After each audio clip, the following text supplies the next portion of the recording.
ce qu'il dit. Le Télégramme publie une caricature grossophobe contre moi. Je suis indigné. Passe pour la une bidon et les provocations du bulletin local, mais en assimilant tour de taille et moquerie, on passe autre chose. Même pour le journalisme d'opinion et d'invective, il y a des limites. Je regrette d'avoir fait connaître ce folliculaire pittoresque par mon tweet. Celui-ci est mon dernier cadeau, preuve que je suis moins méchant qu'ils le disent. Alors on va la découvrir, la caricature. Regardez, je ne veux pas qu'on me dessine. La caricature, c'est moi. Référence à la République, c'est moi.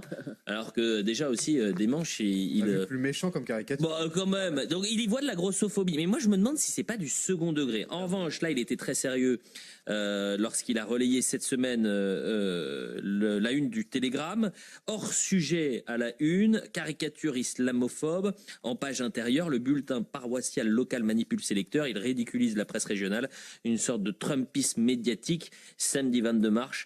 On marche contre tous les racismes et on va découvrir la caricature qui était dans le journal, là aussi, et qu'on ne touche pas au voile de la belle poule. Tu lui as dit que c'était un bateau. Et là, il y voit, là aussi, donc de l'islamophobie. Grossophobie, islamophobie.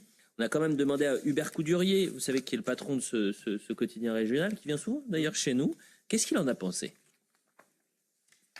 Si vous voulez, on est en plein délire. La première caricature, il n'a pas compris que la Belle Poule, c'était le navire-école de la Marine nationale. Ah, il n'est pas très enraciné, il a connu le même problème à Marseille. Il débarque, il y a quand même un mépris du Parisien pour les provinciaux, considérés comme des ploucs. Donc il est passé à côté. En plus, il nous accuse d'être trumpisme, enfin jusqu'à nouvel ordre. Je pense que parmi les personnes politiques français, le plus proche de Trump pour les vérités alternatives et les insultes aux journalistes, c'est quand même lui.